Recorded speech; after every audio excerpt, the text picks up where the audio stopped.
with a neon crown on top, where the whiskey flows like river water and the wheels don't ever stop.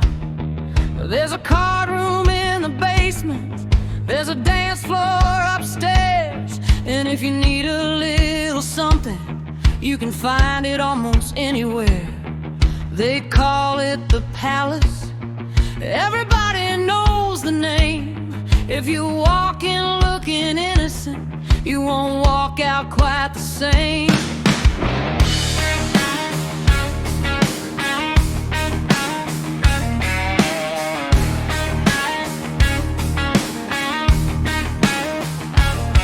Old Shebner ran the whole damn place, had a desk behind the bar. He knew who owed the house $1 and who was good for more than that. He had a coat with silver buttons, a smile that never slipped, and somehow every Friday evening something extra crossed his desk. He had a room cut in the hillside, big enough to suit a king. Funny thing about a manager, he starts believing he's the king.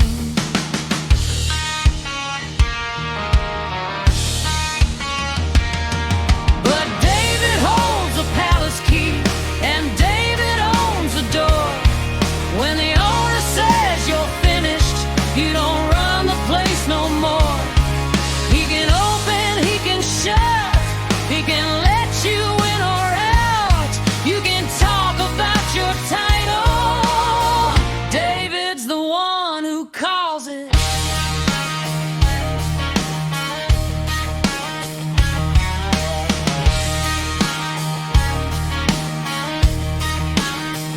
One morning Shebner got the message, son, your services are through.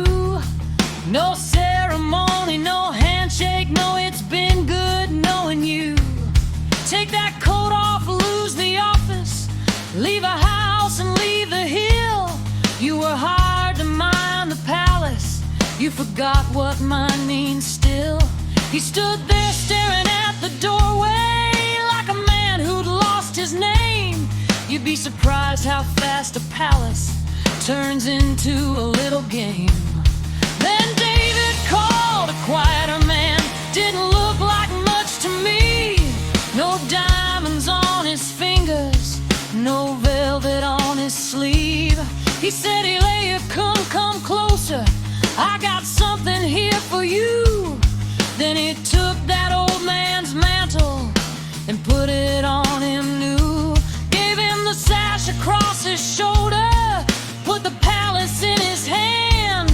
Then he handed him the master key, and brother, I began to understand.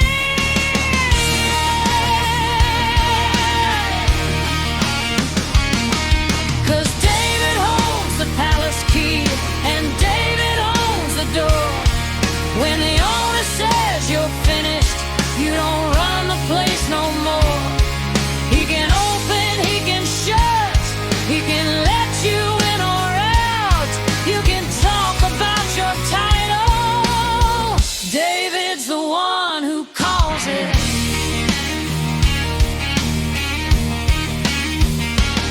Now some doors are made for pleasure, some are made to keep things out.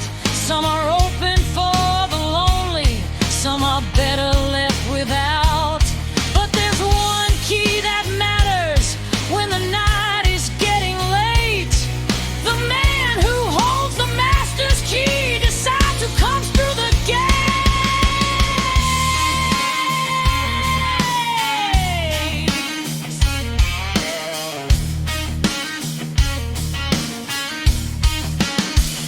I saw Kim that evening, standing underneath the sign. He didn't raise his voice or swagger, didn't even seem to mind. People came in asking questions, people came and people went. He just watched the doors and listened like he knew what they were meant. And somewhere in the back room, old Shebner cursed his luck. Funny thing, you can